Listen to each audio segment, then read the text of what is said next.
with, because everybody else feels, or to me, it always seems like everyone else has got it together. Because I get to see only what you choose to say, only what I'm around you doing that I get to see, whereas I get to observe my own inefficiency and foibles 10,000 times a second, right? I get to watch the texture of my own mind be completely unresponsive and useless. I see every single prideful decision, every single lie that I tell myself, every single time I make a promise and don't keep it. But I don't get to see that from everyone. So I'd always presume, because of this asymmetry, that everybody else had it sorted and I didn't. And it also made me think that everybody else's opinion was this perfectly balanced, well-researched, beautifully, they had me nailed down to a T. And what they were telling me was the truth. They could see something in me that I couldn't. And after a little bit of time and a good bit of building up of self-confidence, I realized that that's not the case. So elaborate on that a little bit. So for me, that's why I wanted to become a Navy SEAL. I wanted people to push me outside of my comfort zone every day. You know, and I thought this was going to be the absolute best platform to do that. These guys, the stories I heard after BUD/S, it just gets harder. And I didn't see it that way. Because BUD/S is just to become the SEAL. That's right. I'm like, my God, I can't even imagine what the fuck's going to happen. But what happens to a lot of people, not everybody, can't speak for everybody, I don't know everybody.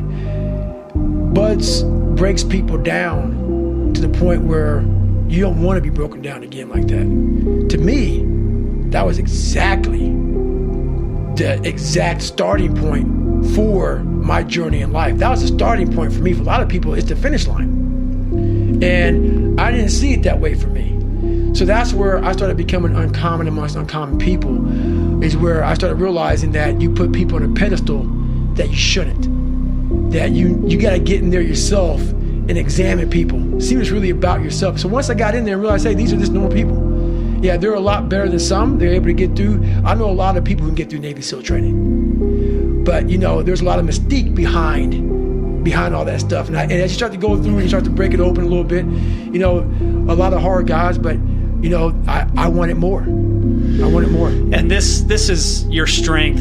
In certain respects, it's a superpower that you have, but it's also your Achilles heel. Big time. Big time. I talk about it in the book a lot too.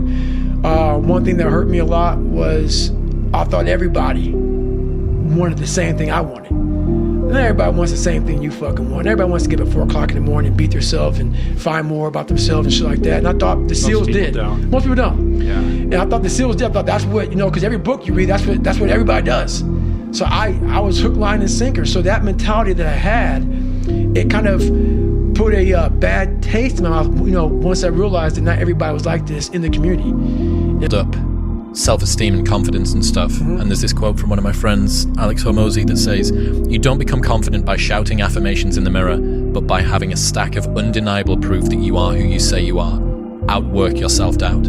Yes. That's nailed. Nailed. Completely nailed. Yes, because a lot of people will, and some of these motivational people out here, it's the funniest thing in the world to me. They'll go and say, when you wake up in the morning, pound your chest. You know, fucking look at yourself in the mirror and do all this fucking bullshit. I hope it works. What works for me is that everyday resume. The things I know I've accomplished, the things I know I've done. Real hard work. The real calluses on my mind. The real calluses on my hands. That's it. You don't need to pound your chest in the mirror fucking anymore if you have that. It seems like, especially with confidence, right, or self-esteem, there's a relationship between confidence and competence. So what you're looking to do is try and have what you believe that you can do be ahead of what you can do. Right. Now, you're not looking for it to be delusional. You don't want it to be able to believe that you can do something like fly, right? But you need to have a relationship between the two. But what people are asking for is for their confidence to be so far ahead of their competence that, or without having even been competent at anything in the beginning. And that's just delusion. That's fantasy. Right. Well, I believe that you have to build belief. Belief is like, there's an after school special belief where the mom says, believe in yourself. And that's all great. But there's also a built belief.